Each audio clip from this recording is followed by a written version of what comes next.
And I just thought, oh my gosh, this is it. This is what happened. He didn't have to serve because this was happening. And I could read articles about what everybody was thinking at that time, but to actually be able to access like the newspapers and oral histories and collections where you can really see that happening in what was the present of that person, it's such a different experience. Stories That Live in Us is a podcast that inspires you to form deep connections with your family, past, present, and future. I'm Krista Cowan, known online as the Barefoot Genealogist. Counting down to the upcoming celebration of America's 250th birthday, you'll meet families from each state whose stories are woven into the very fabric of America. Tales of immigration, migration, courage, and community that remind us that when we tell our stories, we strengthen the bonds that connect us. So join me for season 2 as we discover From Sea to Shining Sea, the stories that live in us. I think I have a pretty great job. I get to do family history on occasion as part of my day job here at Ancestry. But Sarah Walker has a pretty amazing job. She is the head of reference services at the North Dakota State Archives. And she gets to spend a lot of time listening to and collecting oral histories from around the state, which sounds like a pretty amazing way to spend your days, listening to people's stories. I'm excited to introduce you to Sarah, not just because she has great connections and stories about the state of North Dakota, but because she's got pretty deep North Dakota roots herself. Enjoy my conversation with Sarah Walker. Sarah, thank you so much for being here. I'm so excited to get to know you and your story. I'd love for you just to tell us a little bit about your family of origin, like where you grew up and what kind of a family you grew up in. Sure. I live in Bismarck, and have always lived in Bismarck, North Dakota, the capital city. My mom's side came from North Dakota, but before that, we were Germans from Russia and Germans. She's very, very much a part of the German from Russian population that is pretty common in this state. When I was younger, I had a pretty it felt very normal living here because this is, like I said, the capital city, and it feels like a big town and a small town at the same time. How do I say that? It is a smaller community than many other capitals and many of the bigger cities around the United States. But it's one of the largest communities here in North Dakota. So we feel very much like we're in a larger city living here, but it's also kind of a small town feel. As an example, my supervisor here at the Historical Society is also from North Dakota.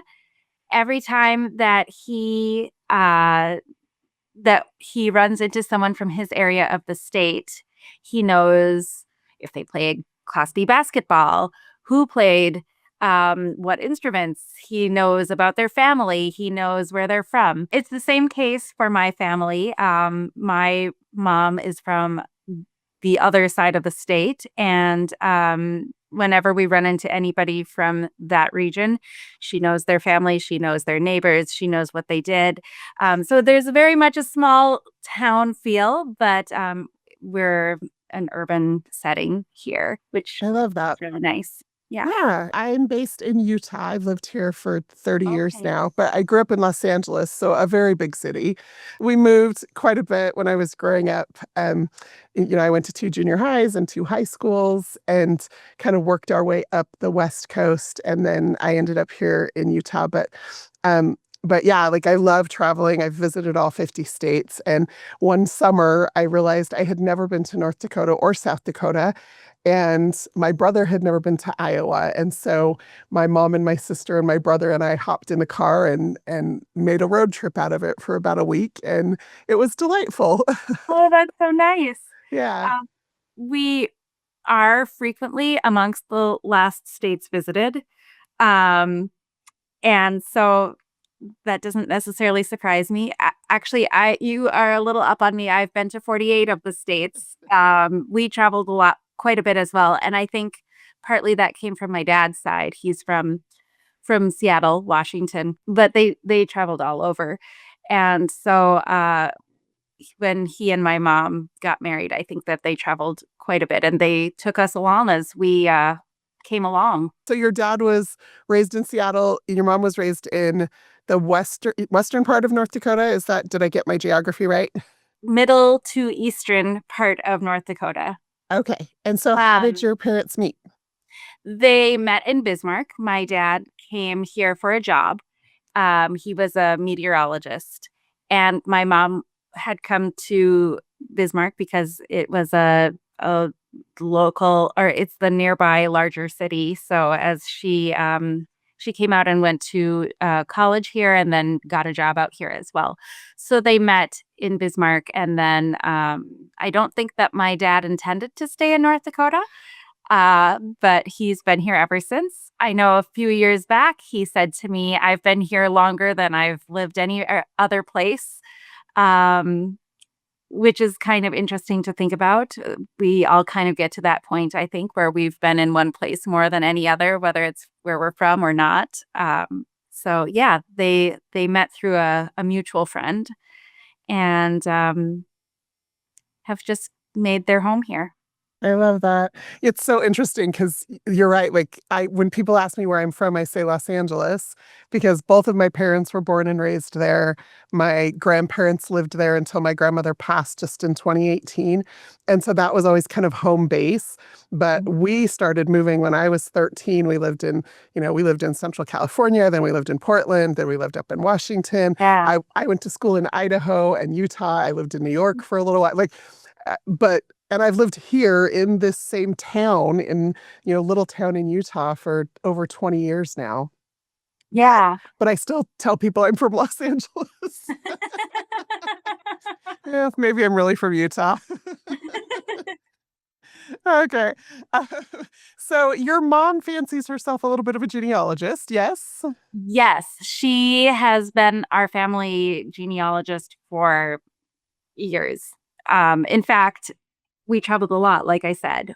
A lot of those trips were to cemeteries or to family history centers where we did research.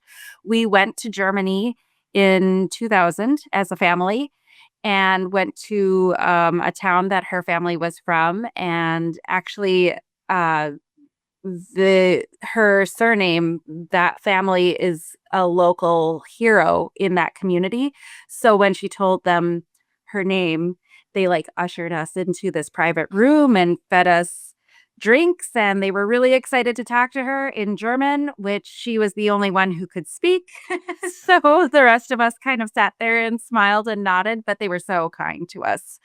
Yeah, so we've traveled and looked at history centers and done research all over. So you kind of couldn't help but get into the career with that kind of an upbringing and that kind of a mother with that interest. I think it seems natural that you went the career path that you did, yes? Yeah, I don't think that I ever thought I was going to go into this as a career, working at a historical society and helping people do their research. But it's one of the most rewarding things that I can think of. All of the work that we do here is so rewarding, connecting people to their past, connecting people to relatives they maybe didn't know they had. I actually started as an intern here, and I would definitely say that her interests helped me to know a little bit more about what I might be doing in this position. So as an intern, I remember helping a couple from California who had family who passed away here, and they did not know where.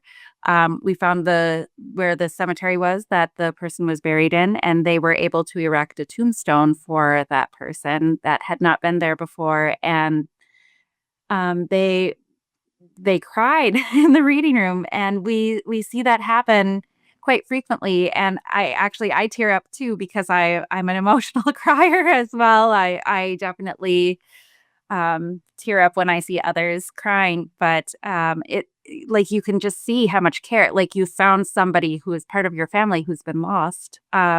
It's so amazing. I'm really lucky to be in this field.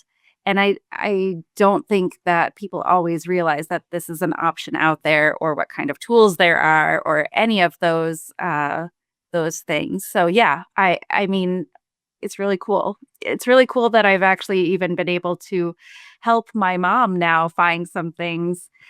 She'll come to me with questions because I work here and know some of our resources that she maybe doesn't. Yeah. Yeah. So as you think about growing up in a household with a mother who had this interest, were there stories that she shared? Like, obviously, she took you on trips, but were there actual stories that she shared with you about her family stories? Absolutely. In fact, that was what my biggest interest was anyway. From the time that I was little, I always wanted to know about our lives, my life. I know my birth story front and back, my brother's story of his birth front and back, and just some of the different stories that are of their lives. Like I've always heard the story from my mom about my grandfather. He was older than the average age for a grandfather for my generation, for my class. So he passed away before I was born, and all I have of him are stories, and I loved hearing stories about him. So this one story heard a lot was about when he was a young man and he was drafted into World War I. He, I think, was a pretty stoic guy. Just all of the stories I've heard about him. Um, I think he really just took things in stride, did what he thought he just had to do, and kind of just went where fate took him. So he went to get everything ready. He was a farmer, which is again very common in this area. And the story, as I have heard it, is that the last day before he was going to leave town, he went and checked his mail, and his neighbor had gone in and said, "You can't take this man. He's a bachelor and a farmer, and we need him to help here." And so he actually got a reprieve. He didn't have to serve, and it's all because of this neighbor who made sure that he didn't go. And I mean, I personally kind of hold the belief that if he had gone, he probably wouldn't have survived. He wasn't married at that time, and then I maybe wouldn't be here. So maybe that's a romantic way of looking at it, but I think it's definitely a possibility. So it's really cool to see something like that and see how it can affect your life. And just a very interesting story, I think. Yeah, yeah. You know what? The farmers are kind of the backbone of this country, and during war times in particular, you still have to feed the country, and Yeah. so that was a common reason for people staying on the home front was to be able to keep running those farms. But the fact that he already had that established at his age, that's pretty remarkable as well. So was he the immigrant, or was it a generation or two earlier? So he was born in 1909, and I'm sorry, he immigrated in 1909. He was born in 1899. He was And 10. he's your grandfather. He's my grandfather, That's yes. crazy. He was in his 40s when he got married. My mom was third of five. Um, so like we definitely, and then my parents were a little older when they got married. I was a little older when I got married. I just had kids. So I like just had kids this year, and Oh my goodness. 2025, his great grandchildren, and he was born in 1899. So Wow. we've definitely got a stretched out family history on that side. Yeah, he came over with I believe it was with his aunt and uncle. I don't believe his parents came across, if I'm remembering my history correctly. You know, like I said, my mom is the genealogist, so she has all of these details specifically. But they were in Russia. So my maternal grandfather, his family, um, they were the Germans from Russia side. And then my maternal grandmother's side, they were kind of more from the Germany just straight up Germany, not necessarily German from Russia. And my grandparents actually spoke two different dialects of German, which my parents or my mother spoke at home with her brothers and sisters. So they grew up speaking German and they knew both dialects, I guess. When we were on that trip to Germany, people asked her where she was from in Germany because they thought that she was from there, which is kind of funny. Isn't that so interesting? Yeah, like, so I have a great grandmother who was born in Dallas, Texas, but Mhm. her parents were both German immigrants. And so German was her first language. And Yeah, she went to German church. And during her grammar school years, the local community was all German. So school was in German. And she didn't learn English until, she was 6 or 7 years old. And it's so interesting because then you look at her younger sister, who's much younger than she is. My great grandmother spoke with a German accent the day she died, born in Dallas, Texas. Her younger sister spoke with the biggest Texas twang you've ever heard. so, so even within that same household and that same family, those experiences of those immigrant children are so different, right? Because yeah, they're just raised with that as part of their household, and yet some families have a very different experience. Some families, they want to assimilate quickly. They want their children only to speak English. That the children become the bridge for the parents into the local communities as they settle in, and it's just interesting how different immigrant populations choose to approach that. yeah. That is interesting. Like you said, I know that that can be the case where they will use the children to speak on their behalf. In this case, it seems that both of my grandparents also spoke English. They Yeah. just spoke German at home, and my mom also learned English in school. So your grandfather immigrated around 10 or 11 years old with an aunt and her uncle. And Yep. then your grandmother, how old was she when she immigrated? She was born in North Dakota. Oh, okay. So her So, parents were immigrants? yes. Yep. Yep. Got it.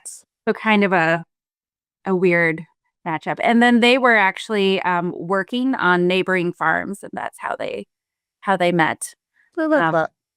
so I do too. I think that's So for people who aren't familiar with the difference between being from Germany and being a German from Russia, can you explain that a little bit? Oh, yes. So and that's a huge thing around here because we definitely have both of those populations. A German from Russia, they had stopped in Russia before coming to America. So they were Germans, but they lived in Russia for some amount of time, whereas Germans just came from Germany. They didn't have that stop off. And a lot of the reason why they went into Russia was to get land, which is why they came to America as well, to get that land and start farming and doing different industries and finding ways to have the ability to live a good and healthy and successful life. And they met with really often very hard conditions, especially like in Russia, they had very hard conditions, harsh land and weather and all of that. When they came to North Dakota, we do have great land for farming, but we also have the harsh weather. So they were kind of starting fresh. But it's a beautiful place. North Dakota is wonderful. And what is it that's farmed there? All sorts of things. We are known for wheat. Um, and although it's not really farmed, I have to say that honey is one of our biggest industries as well. Now, I believe we're number one in the country for honey producing. Wow, I would Um, imagine that's kind of surprising to me because the bees have to survive the winter, right? well, they can winter in various places, but I Oh, mean, okay. yeah, but we are a huge producer of honey. We have sunflowers, um, just different kinds of. I'm trying to think of some of the other items: oats, barley, lentils. Now, I believe are bigger. Some of the beans. Um, different So interesting. So interesting. I love that. So the one of my favorite books, this is total tangent, but one of my favorite books is called The Eight, and it's by a woman named Catherine Neville. And she talks about Catherine the Great. Part of the story is Mm, about Catherine the Great, who was the Empress of Russia, of course. And one of the reasons that so many Germans and so many Jewish people ended up in Russia was because she had what she called the Pale of the Settlement. So it was the western boundary of the country that was not overly populated, and she wanted to protect her borders, essentially. So she mm. opened it up as farmland and invited Germans and Poles and anybody who wanted to come and help farm that land to settle it. And so that was in the 1700s. So you've actually got like sometimes two and three and four generations of people living there before they start immigrating out to, Yeah. to other places. And it's fascinating to me always that the immigrant populations often choose land that is familiar to them, Yeah. right? Oh, So absolutely. so they farmed that land in Russia that they Mhm. knew what to grow and how to grow it. And then they came to North Dakota and they're growing similar crops in a similar climate and similar soil.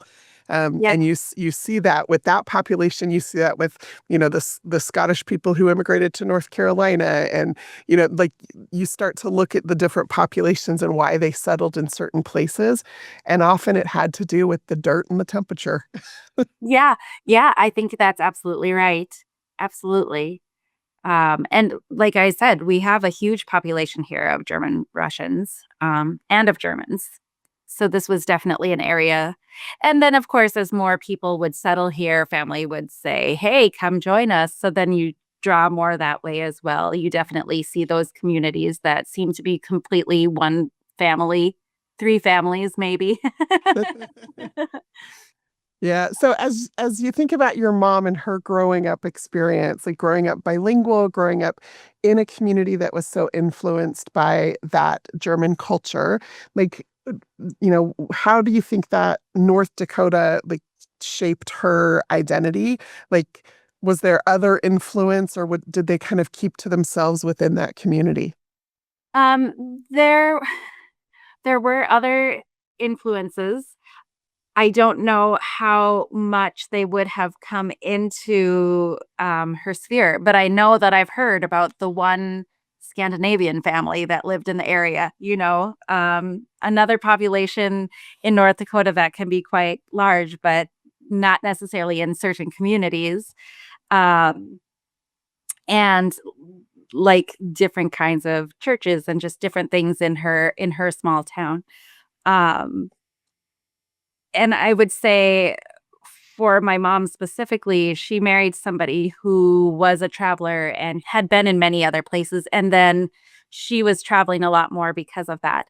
So I think that she, definitely was shaped by her upbringing in the way that she was raised.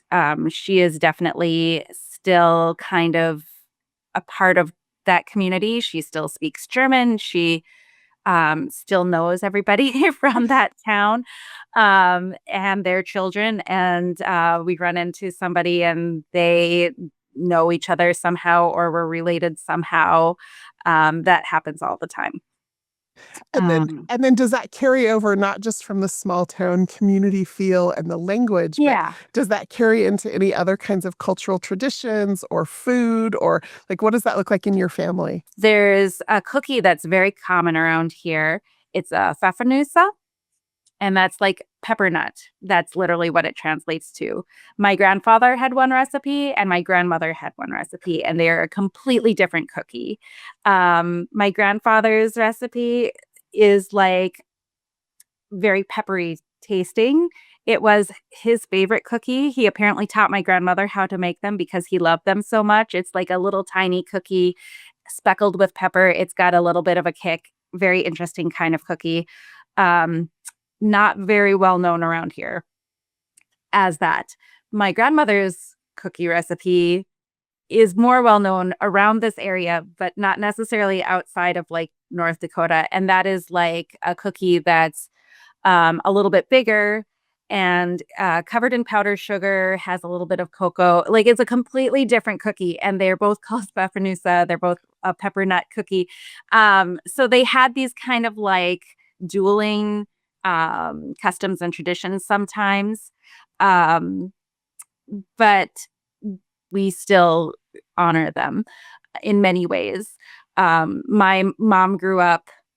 We were Lutheran, and before Easter, uh, they would always eat egg noodles and like stewed prunes.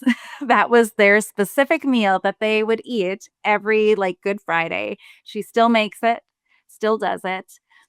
I can't say that I do, but I think about it every Good Friday.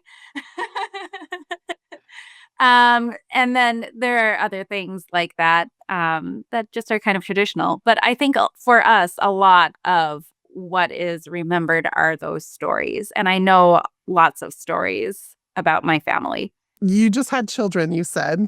Yeah. Did I hear you had twins? I had twin boys. Yeah. Oh, bless your heart. And they're your first? They're my first. Just jumping right into it. So as you think about kind of what you want to pass on to them, is there like a particular story that you know from your family history that you're like, I want to make sure I pass that story on for sure?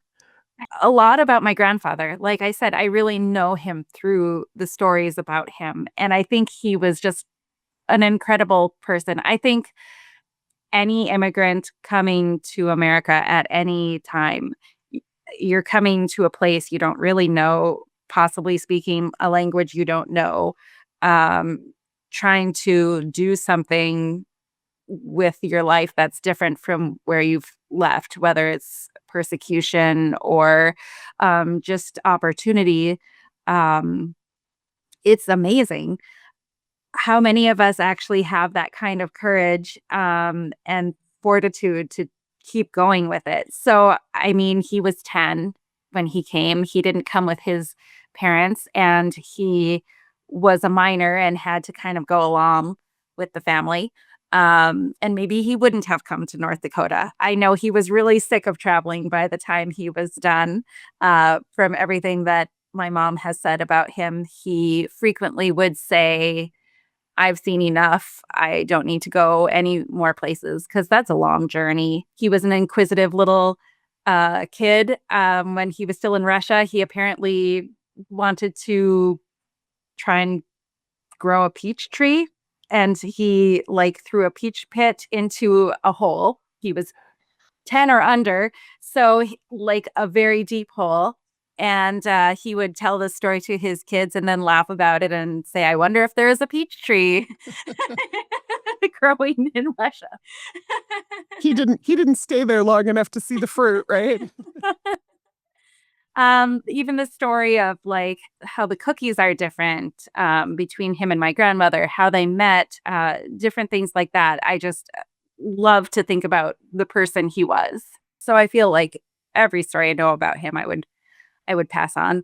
In fact, I would say the story for me is the biggest thing. I am definitely am very story based. Even here in the work that I do at the State Historical Society of North Dakota, I'm an oral historian here, and I get a lot of those oral histories and a lot of those stories from different people in the state, and some I've gotten through my mother. Some of them are family. So that's been really interesting, but it's those stories that really like help to create the bigger picture. And what a fascinating job you have, like to be able to like invest in people's family stories and see those connections. And then because of your access, I suspect that you have that kind of broader vision than most people have when they're just looking at their own family stories. Yeah, it's fascinating to see how these kind of click into the broader history of what's going on. I shared the story of my grandfather and being drafted and not being able, or and then the neighbor keeping him from going into service. It seems like a very little thing, but I came across an article from that time period talking about farmers being exempt, not having to go and serve. And it was really on a broader scale of the whole United States. And I just thought, oh my gosh, this is it. This is what happened. He didn't have to serve because this was happening. And I could read articles about what everybody was thinking at that time, but to actually be able to access like the newspapers and oral histories and collections where you can really see that happening in what was the present of that person, it's such a different experience. Um, the work here is incredible. Archives in general are incredible. I am so lucky to be working where I am. You are so much. And as a genealogist, I am so grateful to the archivist community for all of the work that they have done. And not just the work that they continue to do, but the work that has been done for, hundreds of years in some cases. And Yeah, absolutely. as somebody who's involved in oral history, do you have any advice for people who are looking to conduct oral history interviews with their family members to help kind of extract those family stories? I think sometimes people are hesitant to talk or they don't know how to tell a story. Or so, what advice do you have for people? Oh, great question. It can be so difficult sometimes. Um, I would say start off with figuring out what you want to talk about. Have kind of a plan of action, create some questions, maybe even talk to them or give them some sort of a sheet of pre interview questions so that you can create those questions because you never know what stories you might miss if you don't really know what to ask. Encourage people to feel free to talk. Don't cut them off after a sentence. Really think of it as a conversation and find out their comfort level and then also take it in small bites. You don't have to do everything all at once. And it is much harder to do it all at once. It's a lot easier for you and the person you're interviewing to do those smaller chunks. So, those are just some of the things that I would suggest to start off with in planning some sort of oral history with family or others. Yeah, and I love that advice that be really specific about what you want them to talk about. One of my favorite opening questions for everybody is tell me the story of how your parents met. Right. Because it's not too personal. It's not, oh, how did you and your spouse meet? It's a little bit more removed. And it's something that if they know the story, they can get excited about. And then often that leads into other things. So having kind of an opening softball question. Yes. Yes, I completely agree with that. I frequently start off my interviews with questions about childhood, but kind of like very somewhat removed. Like, tell me about your family. I love that. Well, as you think about preserving North Dakota stories as your career and your own deep roots in North Dakota, what does that mean to you? I love a lot about this state. Um, the history is fascinating. Um, my family is here. I mean, really, honestly, like I think of North Dakota and I think this is home. This is where I belong. I love to travel. I love visiting other places. Uh, I have so much fun, but I always want to come back here. And I mentioned we traveled a lot when I was younger.